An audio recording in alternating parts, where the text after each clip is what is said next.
Students, you are welcome to this video of doctor Anita Kuthari. बच्चों, आज हम पढ़ेंगे ऑफबो प्रिंसिपल। ऑफबो देखिए, आप जो इसे कंफ्यूज मत होइएगा। This is not the name of scientist, this is a German word. ये एक जर्मन वर्ड है ऑफबो, जिसका की मतलब होता है बिल्डिंग अप। क्या मतलब होता है? बिल्डिंग अप, है ना। तो इससे क्या हमें पता चला कि ऑफबो का मतलब ये हुआ कि ऑफबो प्रिंसिपल हमें ये बताता है कि it is in fact a process. क्या है ऑफबो? एक प्रोसेस है of filling of electrons, process of filling of electrons in orbitals. ध्यान से सुनिएगा, मैं शुरुआती कहां से करी मैंने कि Aufbau is a German word which means building up, है ना। यानी ये एक प्रोसेस है जो कि हमें ये बताता है कि ऑर्बिटल्स में इलेक्ट्रॉन्स किस तरह से हम फिलअप करेंगे। ओके, तो बेसिकली ये है, इसको हम बहुत सारे पॉइंट्स में या बहुत सारे प्रिंसिपल के अंडर ले लेते हैं। That is number 1 point is N+L rule. इसके अंदर हम पढ़ लेंगे। उसके बाद हम पढ़ेंगे पॉलीज एक्सक्लूजन प्रिंसिपल,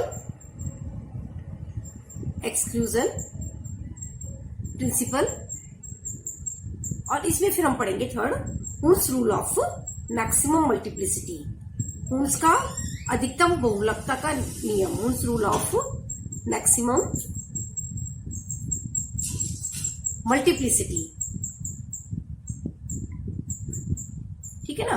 तो कुल मिला के कहने का मेरा इतना सा मतलब, ये आप लोगों ने बहुत अच्छे से पढ़ा है, लेकिन आप ये ध्यान रखिएगा यहाँ पे कि जो ऑफबो वर्ड है, ऑफबो मीन्स बिल्डिंग अप, है ना। तो basically it is a process, एक प्रोसेस है जो हमें बताता है कि हम ऑर्बिटल्स में इलेक्ट्रॉन्स किस तरफ फिलअप करेंगे। तो इसके अंतर्गत हम 3 रूल्स पढ़ेंगे, N+L rule, Pauli's exclusion principal and Hund's rule of maximum multiplicity, hood का अधिकतम बहुवक्ता का नियम। ओके, तो ये एक बार आप लोग पढ़ ही चुके हैं। हम इसको वापस से एक अच्छी तरीके से समाप्त कर लेते हैं because this is mentioned in your syllabus. Okay, so the first is the N+L rule. Okay, N+L rule हमें ये कहता है कि हम इलेक्ट्रॉन्स को जब भी भरेंगे तो हम ये देखेंगे कि जिस ऑर्बिटल के लिए N+L की वैल्यू कम होगी उसमें हम इलेक्ट्रॉन को फिलअप करेंगे। Got it? N+L रूल क्या कहता है कि जब भी हम इलेक्ट्रॉन्स की ऑर्बिटल में फिलिंग करेंगे तो इलेक्ट्रॉन उस ऑर्बिटल को ऑक्यूपाई करेगा जिसमें कि N+N का मान जिसके लिए कि कम। Got it? पहला पॉइंट, है ना। दूसरा पॉइंट सुनिएगा, अगर किसी ऑर्बिटल के लिए, किसी 2 ऑर्बिटल के लिए, है ना, जैसे कोई भी 1 और 2 ऑर्बिटल्स है, उनके लिए N+L की अगर वैल्यू सेम हो, क्या बोला मैंने कि N+L का मान समान हो, तो इलेक्ट्रॉन उस ऑर्बिटल में एंट्री करेगा जिसके लिए कि N का मान क्या हो? कम। ठीक है, बोलो। तो कुल मिलाकर सिंपल सा रूल है कि इलेक्ट्रॉन्स N+L नियम के अकॉर्डिंग भरे जाते हैं, है ना। जिनके लिए N+L की वैल्यू कम होगी, इलेक्ट्रॉन पहले जाएंगे उसमें क्योंकि उनकी एनर्जी कम होगी। लेकिन अगर 2 ऑर्बिटल के लिए N+L की वैल्यू सेम है तो डेफिनेटली वो उसको ऑक्यूपाई करेंगे जिसके लिए कि N की वैल्यू कम हो। ओके, तो इसको याद रखने का बहुत ही सिंपल सा तरीका, आप लोग शायद बचपन में आपने पढ़ा भी होगा, जब से आपने केमिस्ट्री पढ़ना शुरू किया होगा, है ना। तो मैं उसको एक बार आप फिर से बना के आपको दिखाती हूँ। दैट इज, अगर सपोज ये 1s ऑर्बिटल हमने ले ली, ओके, फिर ये हमने ले ली सेकंड में एरा में, this is the 2s orbital, और आपको पता है फिर आती है 2p, राइट। थर्ड में हमने क्या लिया? 3s, 3p, और उसमें कौन सी आ गई अपनी 3d ऑर्बिटल। ओके, फिर उसके बाद हमारी आती है 4s, 4p, 4d and 4f orbital, है ना। इसी तरह से हम फिर से ये वापस शुरू कर सकते हैं। उसके बाद में आ गया हमारे पास में 5s, 5p, 5d, 5f। Okay, then here 6s, 6p, 6d, 6f, and so on. Then we get 7f, 7s, 7p, 7d and 7f। Okay, तो हम क्या करते हैं, इस तरह से एरो लगाते हैं। याद करिएगा पुराना अपना मेथड, लगाते हैं ना इसी तरह से एरो, और जो एरो वाला हेड है वो बता रहा है कि ज्यादा एनर्जी की है, यानी जहां से एरो शुरू हो रहा है वो कम एनर्जी की है, ऑर्बिटल है ना। तो जैसे अगर आप हमें कोई पूछे कि हमें किस ऑर्डर में इलेक्ट्रॉन्स को बढ़ना है, तो ऑर्डर ये हो गया, कौन सा होगा देखिएगा आप। सबसे पहले 1s, देन सबसे पहले हम 1s को भरेंगे, राइट। उसके बाद में हम क्या भरेंगे 2s को, है ना, तो मैं सिंपली कॉमा ही लगा देती हूँ, राइट। उसके बाद में हम भरेंगे 2p, देन 3s, 3p के बाद में हम भरेंगे 4s, देखिए ना एरो जिधर जा रहा है वो भरेंगे। फिर उसके बाद में वापस इधर आ जाइए, then 3d orbital, then 4p, then 5s, okay. फिर इस एरो पे आ जाइए, then 4d, 5p, okay, 6p, 6s, है ना। एक मिनट यहां से अब फिर से देख लेते हैं, 1s, then 2s, 2p, 3s, then 3p, 4s, 3d, 4p, 5s, then 4d, 5p, 6s है ना, 6s थी इसलिए मैं रुकी थी। फिर उसके बाद में 4f, और इस तरह से आप इस पूरा आप सीरीज देखेंगे कि हम आराम से याद कर सकते हैं कि किस तरह से हम इलेक्ट्रॉन को फिलअप करेंगे। So this is all about the n+l rule, this which is very simple. Now we come to the Pauli's exclusion principle, यानी पॉली का अपवर्जन का नियम, right. It is again very simple. What is this? Pauli's exclusion principle, Pauli का अपवर्जन का नियम, very simple. क्या कहता है पॉली का ये अपवर्जन का नियम? कि किसी भी दो इलेक्ट्रॉन्स के लिए चारों क्वांटम संख्याओं का जो मान है वो कभी भी समान नहीं होगा। Got it? क्या वर्ड बोला मैंने? कि कोई भी दो इलेक्ट्रॉन होंगे तो उसके लिए चारों क्वांटम संख्याएं कौन सी हो गई है? n, l, okay, then m और s, इनकी जो वैल्यूज होती हैं इन दोनों के लिए वो कभी भी सेम नहीं होगी, है ना। इससे हमें एक बात और पता चलती है कि हमें ये नियम ये भी बताता है कि किसी ऑर्बिटल में जो मैक्सिमम नंबर ऑफ इलेक्ट्रॉन्स होते हैं वो दो ही हो सकते हैं। क्यों? क्योंकि अगर किसी इलेक्ट्रॉन के लिए सपोज n, l और m तीनों की वैल्यू सेम है तो डिफरेंस होगा वो किसका होगा? केवल स्पिन का। अगर एक का इलेक्ट्रॉन पैरेलल है तो दूसरे का होगा एंटी पैरेलल, यानी एक का स्पिन हाफ है तो दूसरे का -हाफ है ना। तो पॉली एक्सक्लूजन प्रिंसिपल हमें बता रहा है कि किसी ऑर्बिटल में जो मैक्सिमम नंबर ऑफ इलेक्ट्रॉन्स है वो दो ही हो सकते हैं, और यही रीजन है कि किसी भी दो इलेक्ट्रॉनों के लिए चारों क्वांटम जो संख्याएं हैं उनका जो मान होता है वो कभी भी समान नहीं होता। ओके, इसको आप चाहो तो आप लिथियम के एग्जाम्पल से ले सकते हैं। Electronic configuration of lithium is 1s2 and 2s1। Okay, अगर मैं इसका s इलेक्ट्रॉन ले रही हूँ, कौन सा वाला ले रही हूँ? s वाला, तो आप देखिएगा कि जो 1s के जो दो इलेक्ट्रॉन्स हैं, राइट, उसके लिए मैं क्वांटम नंबर्स लिख रही हूँ n, l, m और s। ओके, ये फर्स्ट इलेक्ट्रॉन के लिए, ये दूसरे के लिए, राइट। तो आप कहेंगे n1 दोनों के लिए 1 है, s के लिए वैल्यू 0 होती है तो दोनों के लिए 0 है, m की वैल्यू भी 0 होती है तो दोनों के लिए 0 है, लेकिन स्पिन अलग है, +हाफ और दूसरे का क्या है? -Half, right. तो आप देखिए कि चारों क्वांटम संख्या में से एक अलग हो गया इसका, ये वाली वैल्यू, राइट। लेकिन अब आप यहाँ पे सपोज अब मुझे अगला इलेक्ट्रॉन लेना है, ये वाला, है ना। तो आप क्या देखोगे कि अगला इलेक्ट्रॉन किस में एंटर करेगा? दिस वन, 2s1 का जो इलेक्ट्रॉन है उसके लिए n की वैल्यू हो जाएगी 2, है ना, l की वैल्यू 0, है ना, और m की वैल्यू 0 रहेगी, स्पिन हाफ रहेगा। तो आप देखिए कि अगर ये चीज इससे समान हुई तो यहाँ पर इसकी ये वैल्यू बदल चुकी है n की, है ना। तो कुल मिला के कहने का मतलब कि किसी भी दो इलेक्ट्रॉन के लिए जो चारों क्वांटम संख्याएं हैं इनका मान कभी भी समान नहीं होगा। Okay, now we come to the third principle, that is Hund's rule of maximum multiplicity.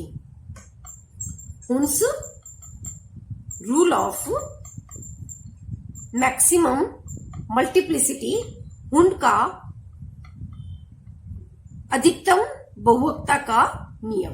Okay, ये बहुत ही सिंपल, आप लोग पढ़े भी चुके हो। अगर जैसे मैं नाइट्रोजन ले रही हूं तो आपको पता है कि नाइट्रोजन का जो कॉन्फ़िगरेशन है वो है 2s में, यहाँ पर 2 इलेक्ट्रॉन है, 1s में तो होते ही हैं, ओके, और ये 1s हो गई। यहाँ पर आप नोट करिएगा कि 2p में हम एक एक इलेक्ट्रॉन भरते हैं इस तरह से, है ना। ये इसका सही तरीका है लिखने का, है ना। हम इसको कभी भी इस तरह से नहीं लिखते हैं 2p के अंदर इलेक्ट्रॉन्स को कि 1, 2 एंड 3 इस तरह नहीं लिखते हैं, है ना। ये this is the wrong way. इसका लिखने का तरीका क्या है? यही है, राइट।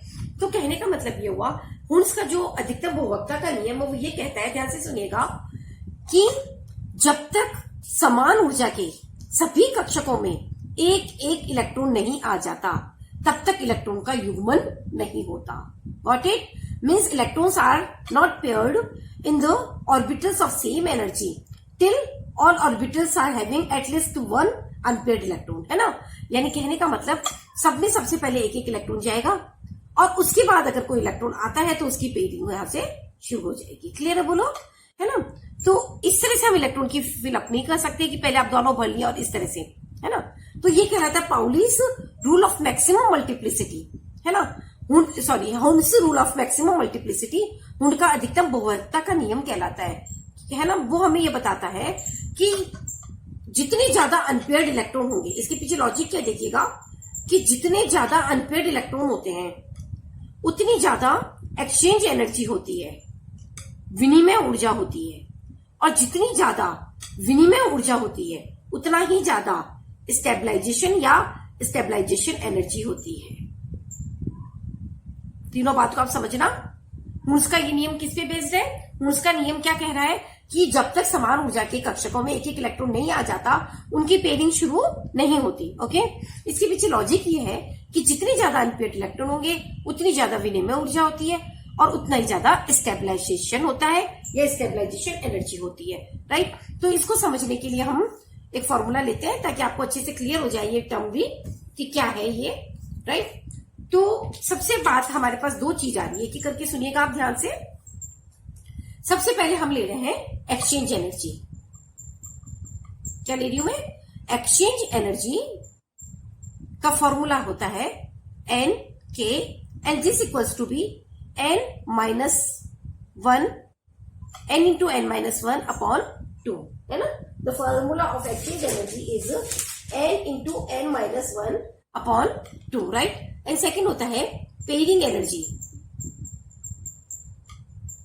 पेयरिंग एनर्जी, और वो हो गई आपकी x पाई, राइट। तो आप यहां पे हर टर्म को समझिएगा। n क्या है?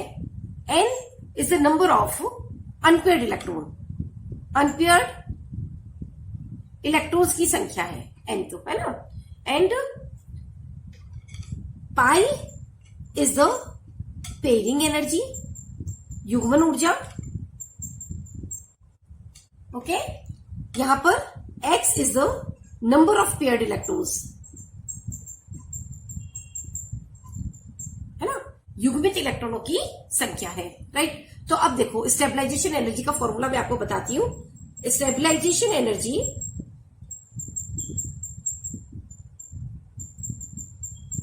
Is equals exchange energy. ध्यान से सुनिएगा, ध्यान से। एक्सचेंज एनर्जी किससे मिलती है? बोलो। एक्सचेंज एनर्जी, जितने ज्यादा युग्मित इलेक्ट्रॉन होंगे उतनी ज्यादा एक्सचेंज एनर्जी होगी। क्यों? क्योंकि यहां पर n क्या है? Number of unpaired electron. Note करना आप, ध्यान से सुनना, राइट। माइनस पेयरिंग एनर्जी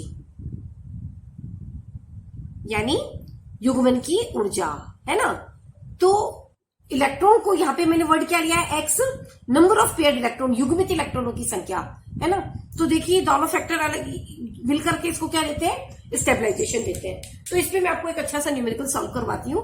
लिखिएगा, calculate the stabilisation energy of D4 and D5 system. Okay, तो मैं ले रही हूं D4 सिस्टम के लिए कैलकुलेट कर रही हूं आपकी पेयरिंग एनर्जी। ओके, और इसकी टोटल एनर्जी, राइट। तो D4 के लिए आप सबसे पहले देखिएगा कि इसकी जो एक्सचेंज एनर्जी होगी वो क्या होगी? Exchange energy is equals n into n minus 1 upon 2, है ना। तो आप यहां देखिएगा, अगर कोई D4 सिस्टम है तो उसमें कितने अनपेयर्ड इलेक्ट्रॉन हो गए बताइएगा? देयर आर 4 अनपेयर्ड इलेक्ट्रॉन्स, है ना। तो अगर 4 अनपेयर्ड इलेक्ट्रॉन है तो आप क्या लिखेंगे? इंटू के। ओके, तो 4 माइनस 1 अपॉन 2 इंटू के, है ना। दैट मीन्स 4 इंटू 3 अपॉन 2 के, है ना। तो कितना हो गया ये बताइए? 12, दैट इज 12 अपॉन 2 इंटू के, दैट इज 6K। बोलिए यहां तक आपको समझ में आया? क्या हो गया ये? 6K इसकी एक्सचेंज एनर्जी आ गई है ना। अब आप यहाँ पे देखिएगा, इसकी हम पेयरिंग एनर्जी देखिए, तो पेयरिंग एनर्जी इसकी है ही नहीं, क्योंकि पेयरिंग एनर्जी का फॉर्मूला क्या हो गया, एक्स पाई, है ना। तो यहाँ पर एक भी इलेक्ट्रॉन्स इसके अंदर पेयर अप नहीं है, तो आप ये कह सकते हैं कि जो इसकी जो वैल्यू आएगी that will be equals 10K, that is total energy, stabilisation energy जो हो गई होगी, this one is equals 6K into 6K only, है ना। क्यों? क्योंकि यहाँ पर एक भी इलेक्ट्रॉन इसमें पेयर्ड नहीं है। तो यही इसकी एक्सचेंज एनर्जी हो गई और यही इसकी क्या हो गई, स्टेबलाइजेशन एनर्जी हो गई है। सो this is a case of D4 system. इसी तरह से आप D5 की भी कैलकुलेट कर सकते हैं, है ना, क्योंकि यहाँ पे पेयरिंग हो ही नहीं रही है, इसकी जो एक्सचेंज एनर्जी है वो इसकी स्टेबलाइजेशन एनर्जी हो गई, है ना। अब अगर सपोज मुझे D6 की कैलकुलेशन करनी है ना, तो देखिएगा एक बार आप ये देख लीजिए, मैंने D4 की कितनी निकाली थी, D4 की मैंने निकाली, कितनी निकाली थी, स्टेबलाइजेशन एनर्जी 6K, है ना। अब आप देखिएगा D5 की देखते हैं अपन, है ना। तो D5 का आप देख लगा ले, फॉर्मूला क्या हो गया, n into n-1 upon 2, right. तो कितना हो गया बताइए, 5 unpaired electron, 5 - 1 upon 2, that is कितना हो गया, 4, 5 इंटू 4 अपॉन 2 K, यानी 20 अपॉन 2 K, दैट इज कितना आ गया, 10K। ये इसकी हो गई है एक्सचेंज एनर्जी। क्या हुई है बताइए, एक्सचेंज एनर्जी, विनिमय की ऊर्जा हुई है ना। और पेयरिंग इसमें हो ही नहीं रही है, तो इसकी एक्सचेंज एनर्जी इसकी क्या हो गई, स्टेबलाइजेशन एनर्जी हो गई, और इसकी वैल्यू आ गई 10K, है ना। तो जो पॉइंट मैं आपको बोलना चाह रही हूँ आप ध्यान से सुनिएगा, पॉइंट ये है मेरा कि D4 के लिए जो एनर्जी आ रही है हमारे पास में, स्टेबलाइजेशन एनर्जी वो आ रही है 6K, जबकि आपकी नोट करो कि जो D5 सिस्टम है उसके लिए वैल्यू आ रही है 10K। क्लियर है, बोलो। इसका मतलब क्या हुआ कि जितने ज्यादा अनपेयर्ड इलेक्ट्रॉन होंगे, ध्यान से सुनिए, जितने ज्यादा अनपेयर्ड इलेक्ट्रॉन होंगे उतनी ज्यादा एक्सचेंज एनर्जी होगी, है ना। एक्सचेंज एनर्जी देखो उतनी ज्यादा, ये एक्सचेंज एनर्जी का फॉर्मूला है ना। और उतनी ही ज्यादा हम क्या कहेंगे, उसका स्टेबलाइजेशन होगा, और स्टेबलाइजेशन यानी स्थायीकरण ऊर्जा होगी। क्लियर है। इसको समझने के लिए अपन एक और एग्जांपल ले लेते हैं, आप मेरे साथ साथ करिएगा उसको और अच्छे से समझिएगा बात को। वो थोड़ा सा डिफरेंट क्यों होगा, क्योंकि हम उसमें इलेक्ट्रॉन की पेयरिंग भी काउंट करेंगे। ओके, D4 और D5 में आपको पता है सारे अनपेयर्ड इलेक्ट्रॉन थे, तो हमने फटाफट कैलकुलेशन कर ली। अब जो आपका D9 और D10 में लूंगी देखिएगा, है ना, तो उसमें आपको इलेक्ट्रॉन की पेयरिंग भी देखनी पड़ेगी, राइट। अगर सपोज मैं D9 की कैलकुलेशन कर रही हूँ, किसकी कर रही हूँ, स्टेबलाइजेशन एनर्जी, स्थायीकरण ऊर्जा की, राइट। तो क्या होगी देखिएगा, अगर हमारे पास D9 सिस्टम है तो आपको मालूम है 1 2 3 4 5 तो हो गए क्लॉकवाइज, हो गए ना भाई। और बाकी के जो 4 हैं वो हो जाएंगे आपके एंटी क्लॉकवाइज। आप नोट करें, रेड से बनाए मैंने, ये हो गए एंटी क्लॉकवाइज। अब अपन एक एक करके कैलकुलेशन करते हैं, राइट। तो सबसे पहली कैलकुलेशन हो गई एक्सचेंज एनर्जी यानी विनिमय ऊर्जा क्लॉकवाइज इलेक्ट्रॉन्स के लिए। क्लियर है, बोलो। जो क्लॉकवाइज इलेक्ट्रॉन कितने हो गए, 5 हो गए, that is 5 -2 5 - 1 upon 2K। Clear है, बोलो। अब इसे फटाफट सॉल्व कर लेते हैं, तो कितना हो गया, 5 into 4 upon 2 that is 20 upon 2K that is 10K। ये तो किसकी आ गई, क्लॉकवाइज की आ गई, है ना। अब मैं करूंगी एंटी क्लॉकवाइज के लिए exchange energy for anti clockwise electron, है ना। तो आप देखिएगा एंटी क्लॉकवाइज कितने हो गए, 4 हो गए, 1 2 3 4, तो 4 - 1 upon 2K that is 4 into 3 upon 2K that is 12 upon 2 that is 6K। बोलो, ये दोनों बातें आपको समझ में आ गई, राइट। तो ये तो दोनों हो गई इसकी एक्सचेंज एनर्जी कितनी, 10K और 6K। अब आप इसकी निकालिए क्या, दैट इज पेयरिंग एनर्जी। ध्यान से सुनिएगा मैं कैसे कैलकुलेशन कर रही हूं, पेयरिंग एनर्जी, है ना। तो कितने इलेक्ट्रॉन्स पेयर्ड हो गए, 1 2 3 4, तो वो हो गई 4 पाई। तो टोटल स्टेबलाइजेशन एनर्जी क्या हो गई है, एक्सचेंज एनर्जी का total that is 10K plus 6K minus 4 pi. This is the value of total pairing energy of D9 system. D9 system की total जो पेयरिंग एनर्जी है वो इस तरह से हमने कैलकुलेट करी है ना। अब आप सेम काम करिएगा D10 सिस्टम के लिए। ओके, तो जब हम D10 सिस्टम करेंगे तो आप यहाँ देखेंगे क्लॉकवाइज हमारे पास में 5 इलेक्ट्रॉन है और एंटी क्लॉकवाइज में हमारे पास में 5 इलेक्ट्रॉन है ना। तो दोनों ही चीज इसको कैलकुलेट करते हुए अपन करेंगे, है ना। तो ये जो वैल्यू आपके पास आई है, this is for D9, that is 10K plus 6K and 4 pi. Okay, that is total हम कह सकते हैं stabilisation energy is equals 16K minus 4 pi. Clear है बोलो। अब D10 की आप लोग करेंगे, ध्यान से मेरे साथ साथ चलिएगा। D10 की हम कर रहे हैं कैलकुलेशन ऑफ स्टेबलाइजेशन एनर्जी, स्थायीकरण ऊर्जा की गणना for the D10 system. Okay, तो D10 अगर है तो again there are 4 clockwise electrons, 5 clockwise electron and 5 electrons are anti-clockwise. Okay, तो एक्सचेंज एनर्जी यानी कि विनिमय ऊर्जा क्लॉकवाइज इलेक्ट्रॉन्स के लिए कितनी हो गई? 5 होते हैं, 5 minus 1 upon 2 दैट इज 4, 20 यानी कि that is equals to 10K. देख लीजिएगा आप कैसे, 5 into 4 upon 2 that is 20 upon 2 that is 10K. Clear है बोलो। इसी तरह से हम ले लेते हैं exchange energy for anti clockwise electron. Clear है बोलो। एंटी क्लॉकवाइज जो इलेक्ट्रॉन है उसकी कितनी हो गई? Same 5 minus 1 upon 2 again 10K. Clear है बोलो। अब अपन इसकी ले लेते हैं, क्या रह गया हमारे पास? ये तो हमारे अनपेयर्ड इलेक्ट्रॉन का हो गया। अब पेयरिंग एनर्जी निकाल लेते हैं इसकी। Pairing energy is equals number of paired electron 5 into पाई। तो अब टोटल स्टेबलाइजेशन एनर्जी क्या हो गई हमारी? Exchange energy minus pairing energy. Okay, तो एक्सचेंज एनर्जी हमारी हो गई कितनी? 10K प्लस 10K, क्लॉकवाइज की 10, एंटी क्लॉक की 10, माइनस पेयरिंग एनर्जी कितनी हो गई?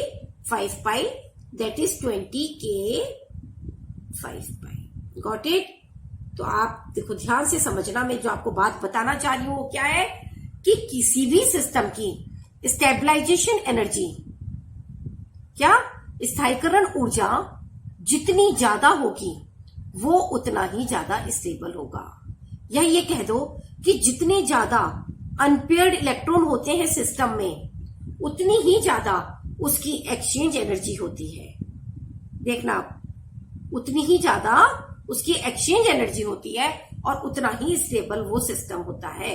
और यही रीजन है कि जो हमारे हाफ फील्ड कॉन्फ़िगरेशन है D5, है ना, हाफ फील्ड हो गया ना, क्योंकि 10 की कैपेसिटी है, P3 है ना, ये भी हाफ फील्ड है। तो जितने भी हमारे हाफ फील्ड होते हैं या जो फुल फील्ड कॉन्फ़िगरेशन होते हैं वो काफी स्टेबल होते हैं, क्योंकि यहाँ पर अगर जो हाफ फील्ड है उनमें एक्सचेंज एनर्जी बहुत ज्यादा होती है। क्लियर है बोलो।